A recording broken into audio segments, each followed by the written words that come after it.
amerického basketbalu rychle jednotlivé týmy, nemusíte dělat nic, no, nebudete stát.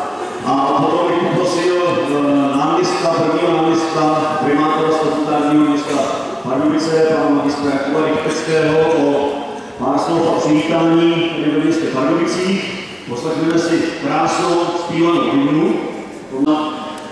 Vystoupení freestyle jojo, vystoupí mistři Evropy freestyle jojo, Zdeněk Bíbl a Tomáš Kupa. Jo, takový krátký, no a potom zase budeme hrát, budeme bojovat o ty tituly a o tituly tady v Pardubicích má tady v Pardubicích zájem 8 10, nakonec vy všichni víte, možná svých hledišti, kterým 8 nejlepších týmů dlouhodobé části extraligy starší žáky, která se hrála.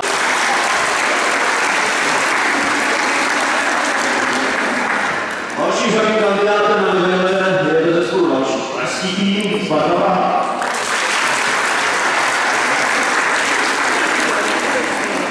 No a Praha po třetí, nevím, jestli tam ten basket dělají, asi nevšichni, HB Basket.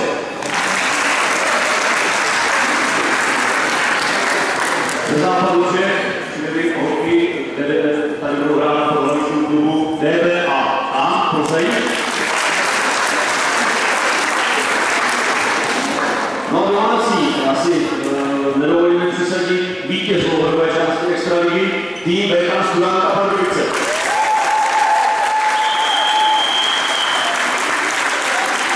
Tak, já bych teď přivítal mezi námi, co to dělal pana náměstka, pana magistra Jakuba Rychteckého, poprosil bych vám se pár slov. Dobrý den, dámy a pánové, milé hráčky, trenéři, sportovci, třídníci oranžového míče. Já musím říct, že jsem velmi rád, že naše holky zvládly vyhrát základní část a právě proto si můžeme dovolit hostit tuto vrcholnou akci mládežnického basketbalu. Já sám jsem basketbal aktivně hrál, sledoval tady za BK Pardubice, takže vím, co se zatím schovává dřiny, potu, někdy i slziček. Takže jsem velmi rád, že věřím, že ten turnaj se odehraje poklidu, že bude kvalitní, že uvidíte úžasné, dobré sportovní výkony, samozřejmě vše v duchu fair play a taky si musím přisadit a doufám, že aspoň nějaká ta klacka cíkne tady pro domácí. Takže věřím, že si tady užijete příjemný prodloužený víkend, že se vám tady u nás v Pardubicích bude líbit a že na nás budete vzpomínat dobré a třeba zase příští rok se podaří postoupit a uspořádat na další turnaj.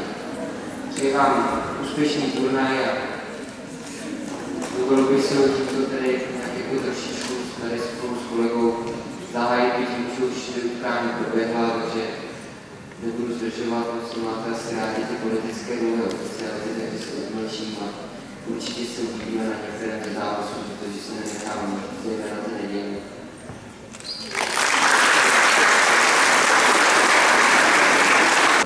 Nahoře státní vlajka České republiky a začnu Míšu Kokoloučovou bych poprosil o oficiální zahájení, protože jinak tato všechno zahájí.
A jeho se vrátí zpátky dolů.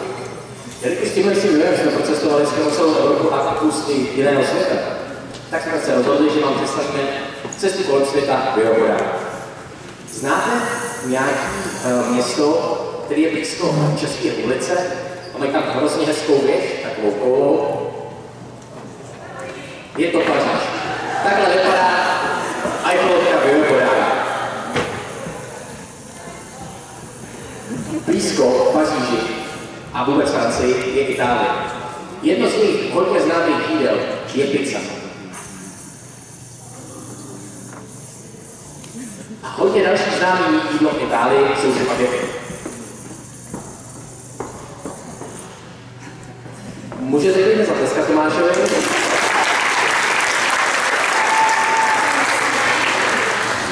Když už takhle jsme v tom cestování, nejlepší je cestovat s někým. A nejlepší přítel člověka je pes.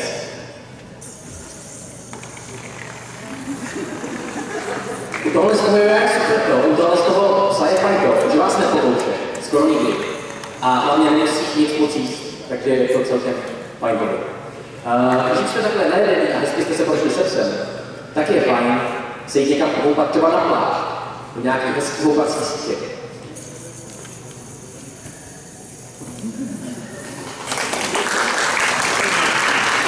A potom, když už jsme na té pláži, to že vás samozřejmě nevykoupat. A občas se nám stane, že zapomeneme platky. Tenhle ten teď je trošku bonusový, Tomáš se vás chtějí hrozně ukazovat. Chcete ho vidět? Dobře, takže takhle vypadají věky pro pány, máme spodní díl pade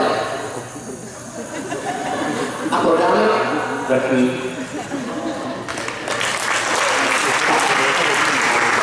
Doufáme, že se silujeme, podíváme i do vesmíru.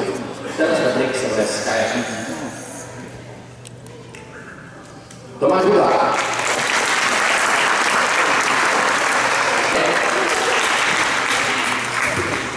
Ukázali bychom vám rádi nějaké vystoupení, se kterým jsme se učili na mistrovství Evropy.